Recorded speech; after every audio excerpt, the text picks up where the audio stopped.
popped out here to the greenhouse to check out the seedlings.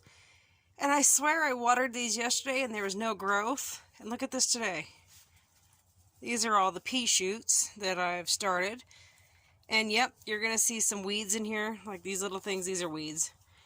This is because I used my own soil from the goat yard.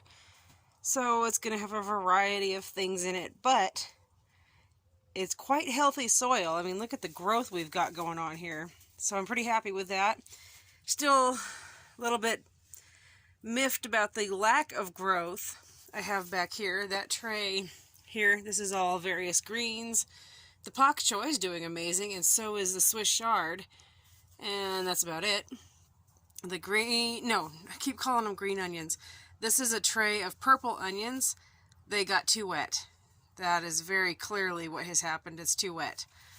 And then over here, same story. My beets, they're too wet. So the seeds are taking a little bit longer. I keep seeing more seedlings popping up. Like there's a seedling back here that's popped up. There's one actually right there popping up. One right here. So still giving it a few extra days before I hop in there and do any sowing of extra seedlings. Actually, as warm as it's going to be today, it's supposed to be 64 degrees Fahrenheit. So with the warmth, I'll probably actually take these outside the greenhouse to let them get some direct sunlight and help dry out that soil a little bit. Have to make sure they stay moist, but I mean, you can tell. Look at that. It's too wet. It was a really dumb mistake on my part. Yeah, this is waterlogged. Really, really, really bad mistake on my part. I've been doing this for 16 years of growing from seed. I knew better. And, but I had right before I did these trays, I had a tray that was too dry and ended up killing some seedlings because they didn't get wet enough. So I overcompensated. See, even us experienced gardeners do it. So, like, you're not alone if you've done it. It happens to everybody. But I am super thrilled about these peas. If you go back and watch my video on starting peas, there's 2 and 2 of the sugar snap, 2 and 2 of, let's see, just a garden sweet pea, and then 1 and 1 of the Alaskan early bush pea. So the idea behind this is like 2 trays will be used for pea shoots of these two. So these 2 and these 2 will be used for pea shoots, and 1 of these will be used for harvesting pea shoots. Then 2 and 2 and 1 will be allowed to grow, so we can actually use the pea pods. So that's the idea behind this as well. And then eventually the ones that are being used for shoots, they'll eventually set pods anyways. So we'll still have pods from them, but we'll have an extended season. And now, actually, because these are growing so well, I need to get another tray started of peas so we can get going on another set. Actually, and what's really terrible, this is March, and Idaho, where we're at, it happens that you've got to be prepared. And like right today, we're going to be in the 60s. We just had a day last week, we were in the 70s. And then this next week, we're supposedly going to have a few days where we can barely get out of the 30s. That's kind of a problem. Yes, these are cold hardy, so I'm not worried about that. In a way, I mean, I am worried, but I'll just need to make sure they've got some cover to help keep them warm and keep any breeze off of them. So there's some worry there, but that's all right. I'm growing food. That's what counts, right? But yeah, check out my video on planting peas. And all the information is there for you guys on how I started them, why I started them the way I did. Like you can see, there's groups. There's 3 seedlings per cell. So not per pot or not per package deal here, per cell. And 1 cell is a 1x1. And I purposely did that. I did cluster sowing on purpose, and I am not going to thin those. I did it on, and so check it out, and you guys will be seeing the how, the why, more harvest this way. So definitely be watching and checking it out. Yeah, it's funny. I came out here, I was going to start some more seeds, and what did I forget? I forgot my seed trays, so I gotta go back to the house and get the seed trays and bring them back out. I'm in such a hurry to plant.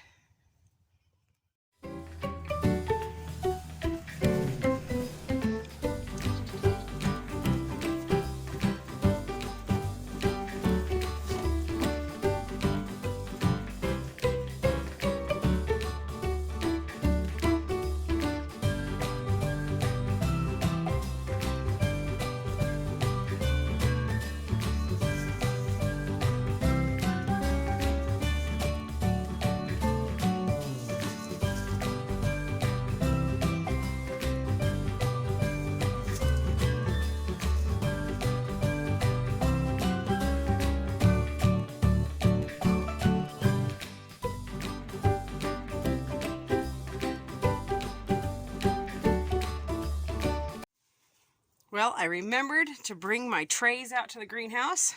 Just finished filling this one with compost soil. This is soil that I made using a mix of leftover potting mix that I had, seed starting potting mix. I wasn't happy with it. So what I did was I took the potting mix and I added to it fertilizer from the goat pen. So it's going to be perfect. Well, look, I even have a little worm in there. See? Pretty cool. Anywho, finished this tray. The trays I'm using are these guys, the Pro Hex Professional Seed Starting Trays. These are the trays I prefer using nowadays. They've got a lot better root growth. The plants do phenomenal on being transplanted. And I'm just loving them. I can't say enough for this particular kind. And it's the cheapest at the store. So win-win. Anyway, this is what I'm using. I'm going to fill up this tray, and I've got one more to get filled up. And then I'm going to take them in the house, get some seeds started and on the heat mats and in the little mini greenhouse that's in the house. If you haven't seen, there was a video I posted yesterday about the little mini greenhouse that's inside. You can check that video out. And in the meantime, I'm going to keep planting. Whew, it is sunny and hot. Okay, well, maybe not hot, but it's 61 degrees outside, which means in the greenhouse, we are sitting, check this out, almost 100 degrees. And I've even got a window cracked to let some breeze through. Oh, it's a cooking unit in here. Plants don't seem to be too bothered, though. But I'm sweating. I'm in a sauna. So if you were wondering what on earth the story is with the plastic here in the greenhouse, we are in zone 6A, but some years we're actually considered even 5B or 5A. It's really weird. We're in this really goofy shifting type area. Like, this has been a great year. It's nice and warm, but it's throwing off our plants. So I consider us more of a true 5B. 90% of the time. This year they're telling us 6A. Anywho, so what's the story on the plastic? Well, what that does in this greenhouse, this is a Harbor Freight greenhouse times 3. We actually have 3 of them, one in front of the other. So what this does is it creates an additional thermal area to collect heat. So that little bit of, and it used to be tighter at the beginning of wintertime. It was much tighter, and it's doing some sinking, as you can see. But that's all right. Anywho, so it creates that thermal layer to add some heat to the greenhouse. It worked very, very, very well doing it. A lot of people use bubble wrap, and apparently because we're in the zone where the BSU Broncos College, not national, where they are, you cannot find regular bubble wrap. It's all in blue and orange for some reason, or green. And we wanted clear bubble wrap, couldn't find it, so we went with the plastic. But anyway, the outside, it's really quite thin, to be completely honest. So by adding that plastic on the inside, it creates that thermal layer that insulated the greenhouse better. Like, I mean, I don't know, hopefully, maybe you can see just how thin this is, but it's really, really thin. in our greenhouse. So it's 6 feet wide and 24 feet long. And like I said, this is 3 Harbor Freight greenhouses stacked right in front of each other, just one right to the next. We just took out the what would have been a door here and a door there. The door wall we removed, and actually the one in the middle, it doesn't have a door wall or the back wall. They're both removed. And we just stacked it right in front of the other. It's on a foundation, not cement completely. Like if you look in here, that's a dirt floor. But we did create a foundation for it using 4x4s. And then we have carriage bolts. So like right here, there's a hole that goes about a foot deep, and we filled it full of Quikrete, and then put a lag bolt through that, through the wood and into that, to secure the foundation down. And then this, the greenhouse, the strip, it's actually, we screwed the greenhouse to the wood so that it doesn't take off, because where we are at, we have enough wind that if it wanted to, when we had the first initial greenhouse, it lifted it up, took it for a ride. Thank goodness the darn thing survived. I mean, I couldn't believe it. It's out here in the yard, upside down, been tossed really good, and it survived. So I know if you go on harborfreight.com and you look at the reviews are terrible. But if you know what you're doing, like get some advice from some other folks, they're actually a really, really great greenhouse. The one in the back, the farthest point, I purchased in 2015. It's now, this will be, well, what, 5 years. The one in the middle, we purchased 2 years ago now. Yeah, it'll be like, it's like a year and a half, or something like that. And then this one was given to us for free. I do not know the age on it. I know it's aged. I mean, it's pretty obvious it's got some age to it. But it's holding up extremely, extremely well. I highly recommend getting yourself an additional package of these clips, because you will need it to help hold these panels down and attach them to the building itself. And then, but yeah, if anybody's got questions, if you've been on the fence about one of these greenhouses, I would love to talk to you about it. Share notes, whatever. We love our greenhouse. By we, I really mean me, because I'm the one out here most of the time. The family loves it too, though. They get the goodies that grow in there. So, all right, I'm done yammering. I've got to go start some seed trays.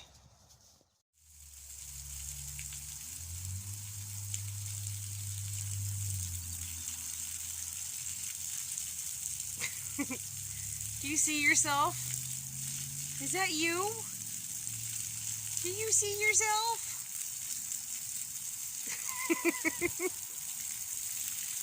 There's a kitty stuck in the truck. No, not under there.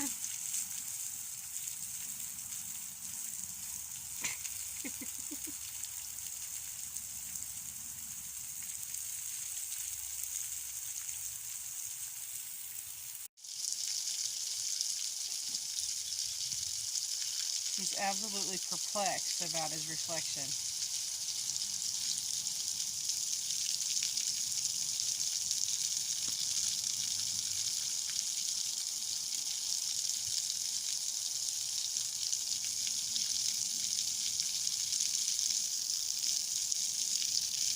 Help, have you been hitting the catnip hard?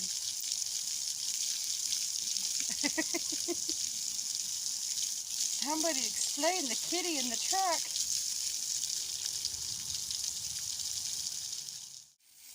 Alright, I want to know who else practically lives outside as soon as daylight savings hits in the springtime. Our state's trying to get rid of it, and all the people that work in an office building, they're like, oh, I hate it, it's so terrible.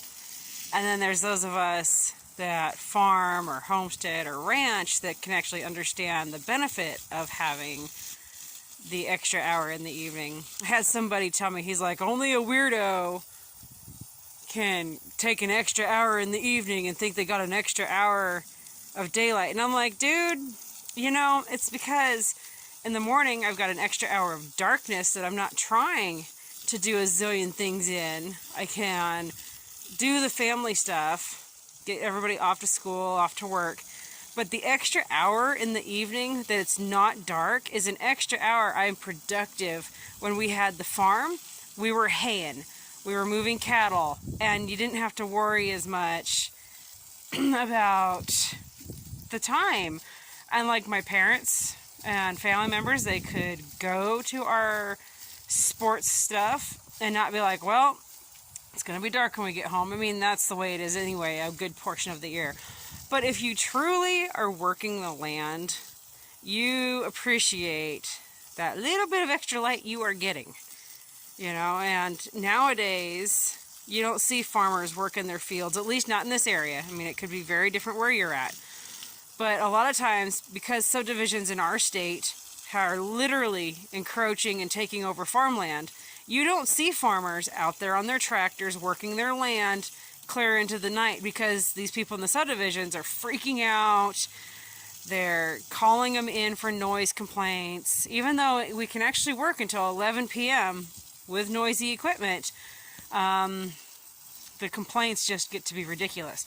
So anyway, you know, I live outside. As soon as that hour's changed, I mean, everybody else is like, oh my gosh, I'm so dead on my feet, I'm so tired. And I'm like, I'm eating it up.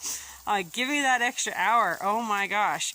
I can, like last night we went to Scouts, got done with Scouts, came home, and I still had an hour of daylight to play outside. Like, you guys, if you're like me, it does some amazing things. It recharges my battery. I feel like I can do things, get things done. It's just, oh, I live for it. So I don't know, how's daylight savings treating you?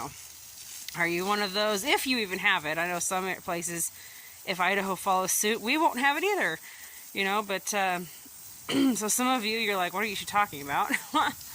But how is it treating you? And I swear, Idaho this year, and this is actually how it was last year too, for the most part, Idaho's like, oh, we're springing forward, it's springtime, and the weather is phenomenal.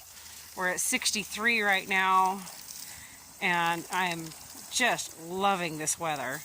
I'm hand watering my front yard right here. Eventually this is going to be like an English cottage type flower bed, French cottage or English cottage, I'm not sure, a little of both even. And it won't be as much grass. But I can tell you, I cheat when it's time to mow. I just go get a couple rabbits in their cages and they mow it for me. So don't have to feed the rabbits and I don't have to mow. But anyway, I'm getting off subject. How's daylight savings treating y'all? How's the weather in your area? I know Idaho, like I said, we're having some phenomenally good weather. And but next week it's going to get real again. We're supposed to have a couple days where we barely get out of the 30s, supposedly. We'll see. So, yeah, it'll be interesting to see on that. But for the most part, Idaho is just treating us very, very well in my area. It's springtime is definitely on its way, and I'm loving it. Watering one of my flower beds, and I thought, oh my heavens, I've got something really weird in here. Let's see, hold on one second, and I'll zoom in. See those little red things? I thought, I've got some trash in there, which actually I do see a piece of trash right there that I'll have to grab. But anyway, see these red things? I was like, oh man, now what blew into the flower bed? It's not trash, it's rhubarb. That one over here is also going right there. And let's see, where's my other one? I have a few rhubarb in here. Yay, they're coming up. I can't wait for rhubarb season. Does anybody have any favorite rhubarb recipes? We have a cake that my husband's grandma makes, and it uses cake mix, but I make my own real cake mix, if that makes sense, like from scratch. Anywho, it takes, so you use cake mix and like 4 stalks of rhubarb, I think it is, and then like a box of strawberry jello, and there's some other stuff that goes into it as well. But it makes this delicious, delicious cake that everybody is crazy for, especially my mom. Like, she is just cannot get enough of it. She absolutely loves it. So anyway, who's got some favorite strawberry recipes? I prefer a strawberry, rhubarb. Anyway, who's got some favorite rhubarb recipes? I like a good crumble. Take some rhubarb and put it with some apple, make a crumble. That is one of my favorites. But what else? What else have you guys made? Rhubarb cookies? What?